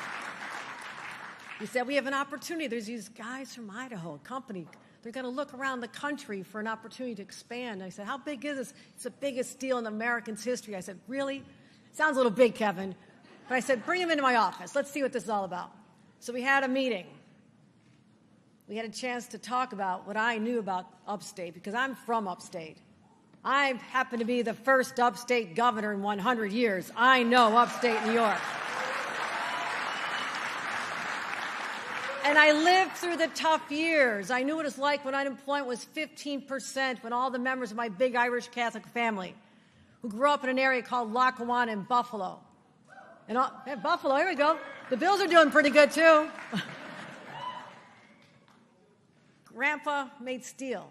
My dad made steel. My uncles made steel. But in 1982, when all those jobs went away, my brothers and sisters couldn't find work. Unemployment was 15% where I came from. And it was all over upstate New York. We lost those jobs to Japan and China, the Southwest. The phrase in my community was, last one out the door, turn out the lights. That's what we told our kids. Our greatest export were our children. I lived through that. That's in my soul. I know what happened to a state and to a community because the businesses gave up on us. We didn't give up on them. We were still the same people. We still wanted the dignity of a good job. We wanted our union members to continue working and making things like they had for generations, but the jobs were gone back then. So when I saw an opportunity with Micron knocking on the door saying, what can you offer? We said, we're not losing this one. This is just too big. This is how we can regain that sense of exceptionalism that we've always had as New Yorkers. It's who we are. We build things, we grow things, we imagine things. And I knew we couldn't let this one go, and we worked hard, and I'm so grateful to have partnered with Chuck Schumer through every inch of this to get it done at the federal level. But once it was done at the federal level, that meant there'd be incentives for companies to come back from other countries, build the industry here in the United States. But what would lead them to New York? Because everybody's saying, well, it's not the place you want to build a business. Oh, no, they're not so friendly. I said we're going to prove them wrong.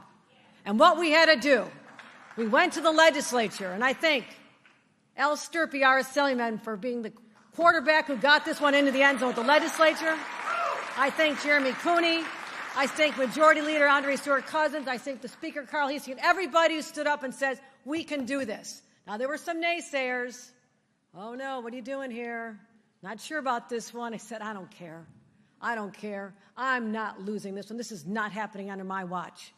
And we got through with the support of the legislature, the Green Chips Act, that gave us that extra leverage to say, I go back to Sanjay, I go back to Micron, I said, yes, you're going to do something in America, but you can do it in New York.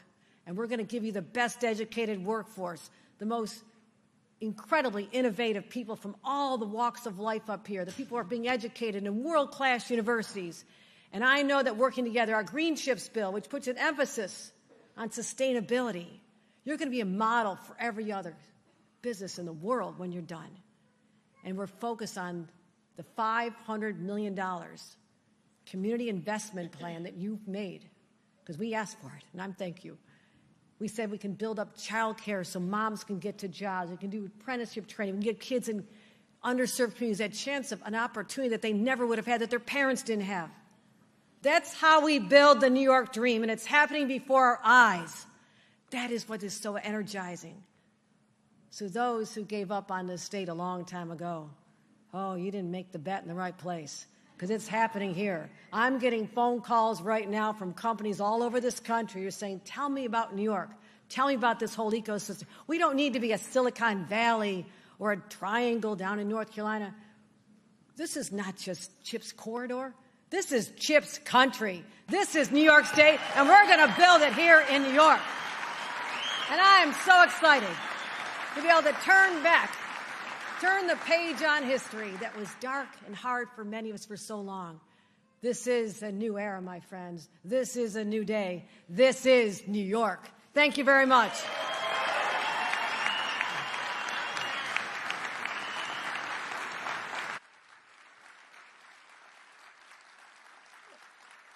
As you all can tell, one thing we lack from this delegation is enthusiasm. I want to introduce Senator Gillibrand now to bring her to the podium, but I want to make one comment that may not seem totally consistent with what we're doing. One of the reasons why women in America have an opportunity to serve in any capacity they have, including in the military, why we have department heads of entire United States Coast Guard and others, is because of this woman right here. So, Kristen, it's all yours.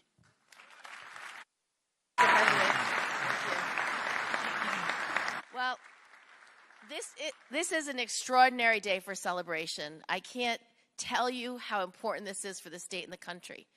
And it starts with a president who believes in the American worker, who believes in the American union movement, and who believes in the endless possibility of what America can build and what America can do. And that is President Joe Biden. Thank you, Mr. President, for having the vision to bring us here today. The second person we need to celebrate is our own Senator Chuck Schumer. He brought this to life from the beginning. This was his idea. He's been working on this legislation for over a decade. He knew that to compete with China, we needed to make it here. He knew if this country was going to be secure, we needed to make chips here. He knew that the only way to do this was through a bipartisan bill that would bring the whole country together about making it here. It was Chuck's dream vision from the beginning, something he knew he would do when he became majority leader. So I just want to thank Senator Schumer for not only being our vision, but our closer. Thank you, Senator Schumer, for getting it across the finish line. And then I have to thank our governor.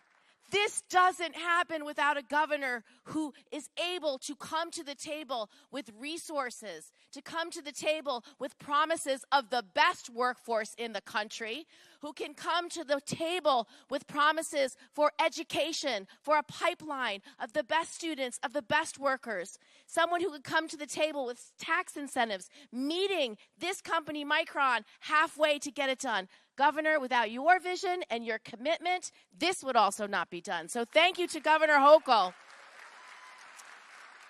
And last but not least, our CEO. Sanjay's had a vision for what Micron can do. I can't tell you how proud he was to show the president what this plant's going to look like, that it's football field after football field in length, the state of the art. It was amazing. It was more than a kid in a candy shop. It was a man who was realizing his vision of his whole future. And he sees each one of you in this future. Every worker in this community is part of this future. And it is a bright future, and you should be so proud. Thank you so much. Now, there are 3 reasons why this is a big deal. And I won't use the word that the president likes, but it's a big deal. And it's a big deal for 3 reasons. The biggest and most important, especially for this community, is jobs. This is going to create tens of thousands of jobs over decades. This is not a small investment. This is a generational investment. And not just this generation, but the next 3. This is extraordinary for what it will do for central and upstate New York. It is extraordinary. And as the governor said, more companies will come. They will want to be part of this ecosystem. They will want to be part of this energy. They will want to be part of this success.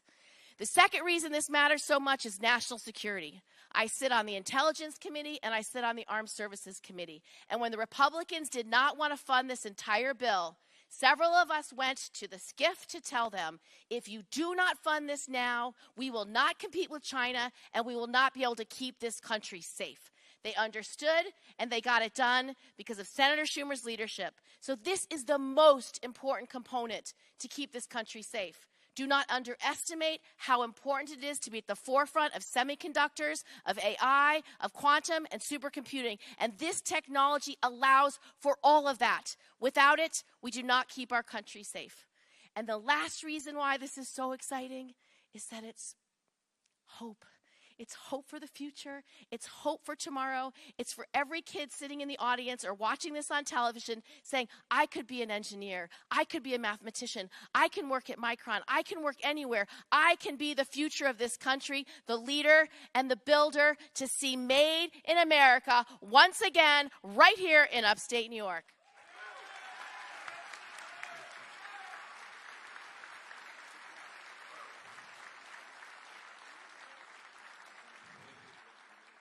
You're going to hear from our last and most important participant up here on the stage, but you know, the point that I want you all to remember is the jobs created making these chips and building these buildings is important. But guess what? Those of you who sell automobiles and dealerships are going to sell a whole hell of a lot more cars because people have good salaries. Those of you who make sandwiches in restaurants are going to make a whole lot more meals. Those of you who have clothing stores. I'm not joking. Think about the spinoff. Think about the spinoff. And so this is really a game changer for New York. It's a game changer for the country. And the guy who's changing the game, Sanjay, it's all yours, kid.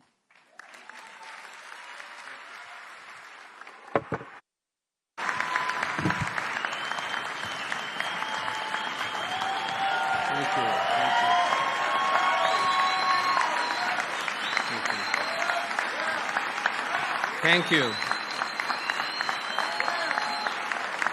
Thank you, Mr. President, for that introduction. Mr. President, I can tell you that as an immigrant and as representing 48,000 team members of Micron, this is really an humbling and a profound honor.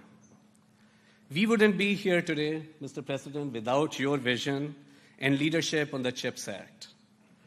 You championed this so hard, not just for national security, not just for economic security, but what it means for the communities, for the workers who will make the world's most advanced memory chips. The people of Clay and this region can take pride that what they make here will be used all over the world. Thank you, Mr. President, for your leadership and for making this moment possible.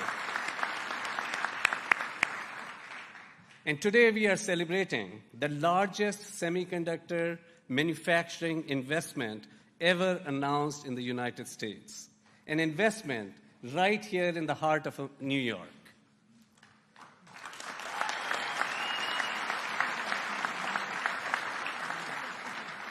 We, Micron, plan to invest $100 billion over the next 2 decades, building a mega fab manufacturing complex employing 50,000 workers here in New York. When fully built, these fabs will produce nearly 4 billion chips a year.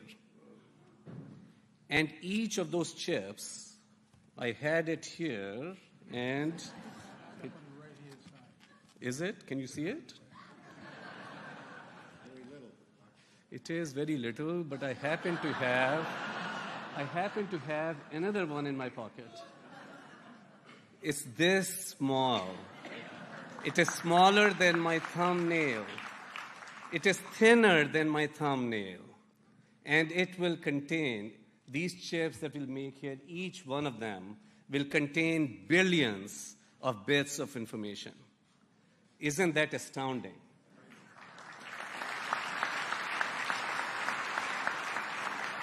The fabs that we built right here in Clay will be a critical part of Micron's global manufacturing network, creating leading-edge memory chips to be used in most demanding electronic applications worldwide, everywhere.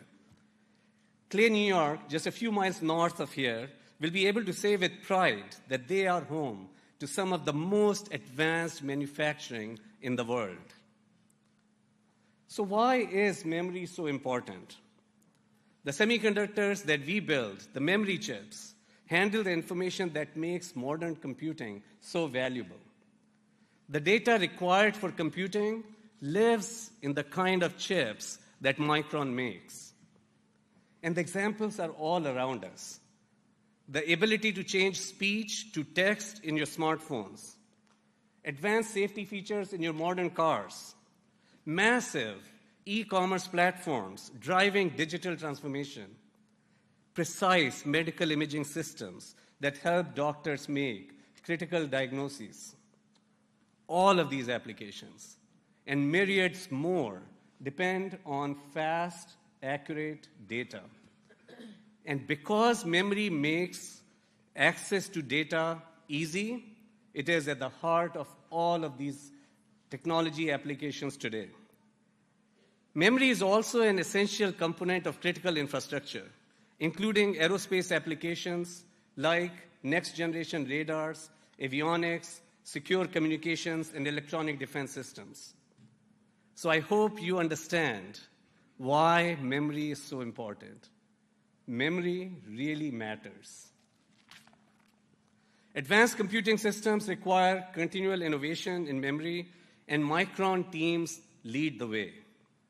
Micron, over 44-year history of the company, has now amassed more than 50,000 patents. We are an innovation powerhouse. We are the clear technology leader in memory, and we are now bringing that leadership in technology and manufacturing excellence to right here in Clay, New York.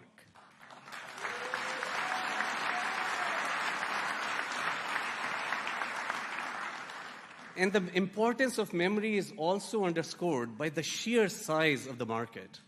The total market for memory is expected to grow to more than $300 billion by the end of this decade. So it is obvious, to meet the growing demand for memory, new fabs need to be built. But not long ago, an investment of the scale that we have talked about today in the United States was not obvious at all. In fact, it was not even realistic. Over the last 30 years, foreign countries have incentivized businesses to transfer semiconductor manufacturing overseas.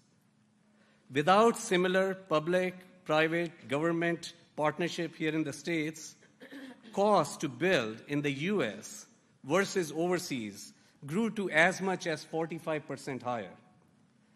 US sites were simply unable to compete effectively against these overseas incentives. But now, what we are doing, what many thought impossible just a few years ago, with the CHIPS Act, totally changes that.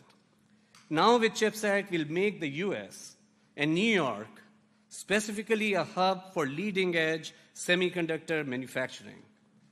This bill, and what we are achieving because of it, is reviving the belief that America can be a manufacturing leader.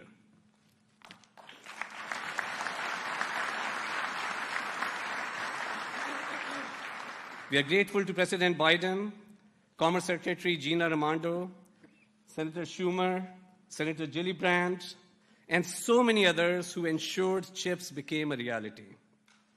Senator Schumer, in particular, was a fierce advocate for CHIPS Act and for New York. Senator, you were relentless, and that's why we are here today. But equally important are the many state and community partners who made New York a great fit for Micron. I'm appreciative to Governor Hochul for her vision and drive to create an incentive package led by the team at Empire State Development that is helping level the playing field. Governor, you were visionary, creative, strategic, firm, and yet fair.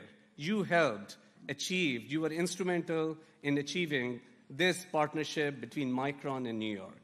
Thank you.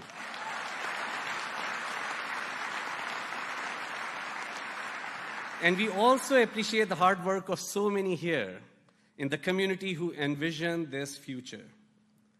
Center State CEO Rob Simpson, County Executive Ryan McMahon, Mayor Walsh, Congressman John Katko, OCC President Hilton, and Syracuse Chancellor Severud.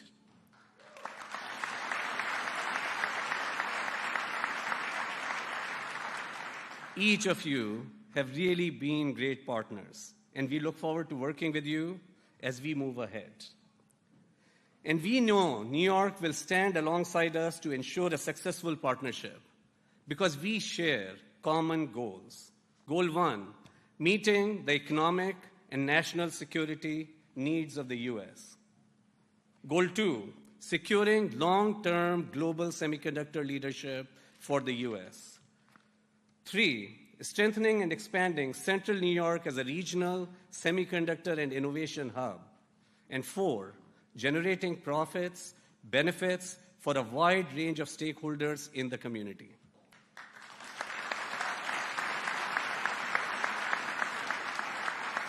In New York, our alignment on these goals and your strong support has been critical to making this the best site for our new mega fabs here in Clay. And we are really excited about becoming part of your community here. You heard earlier today of the wide range of trade and technical jobs required for this project and of Micron's partnership to invest in workforce development as well as in the community. We are proud to be partnering with New York to create a historic $500 million Green Chips Community Investment Fund. And we look forward to seeing these investments put to work for the benefit of the community. And we are investing nationally too. The Micron Foundation is partnering with National Science Foundation in joint funds to develop semiconductor curriculum in colleges and universities all across the US. Of course, our partnership with New York would not be possible were it not for the leadership that Micron's tremendous global team of over 48,000 team members has delivered for the company. I'm really grateful to all our team members worldwide that do what they do every day for us, enabling our leadership today and our capability to launch this investment, this mega fab project here in Clay. In particular,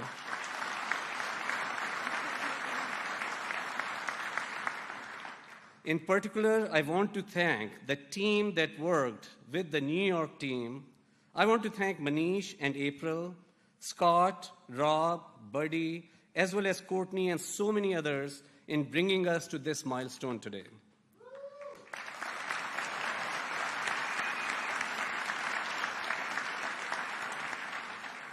I also want to thank Micron's exceptional board, who were an integral part of our final decision to select New York for this mega fab site.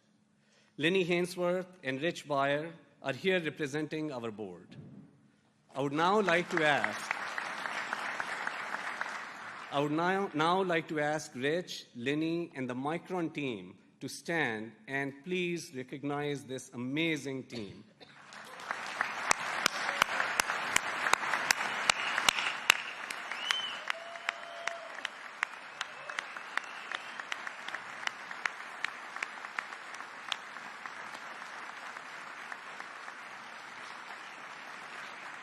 Thank you, team. Thank you.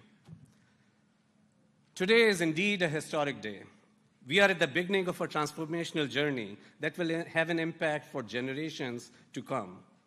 Transformational for Micron and our capabilities to create leading-edge memory. Transformational for Central New York as together we build a world-class semiconductor hub. Transformational for the United States and the world, driving a renaissance in advanced manufacturing, securing our future, and building technology solutions that truly will enrich life for all. Thank you.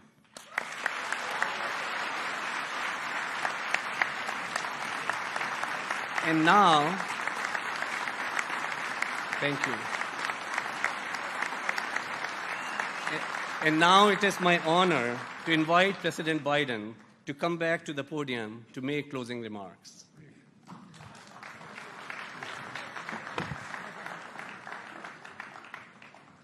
Very brief closing remarks. You're a very patient audience, but there's a lot to be excited about. There really is. We use the word all the time, transformational. But this is transformational. And it's not just here, but it's primarily here. And so I want to thank you all. This is a big day for Central New York, but it's also a big day for the United States. And my grandfather would say, with the grace of God and the goodwill of the neighbors and a creek not rising, we're on our way. Thank you all so very much.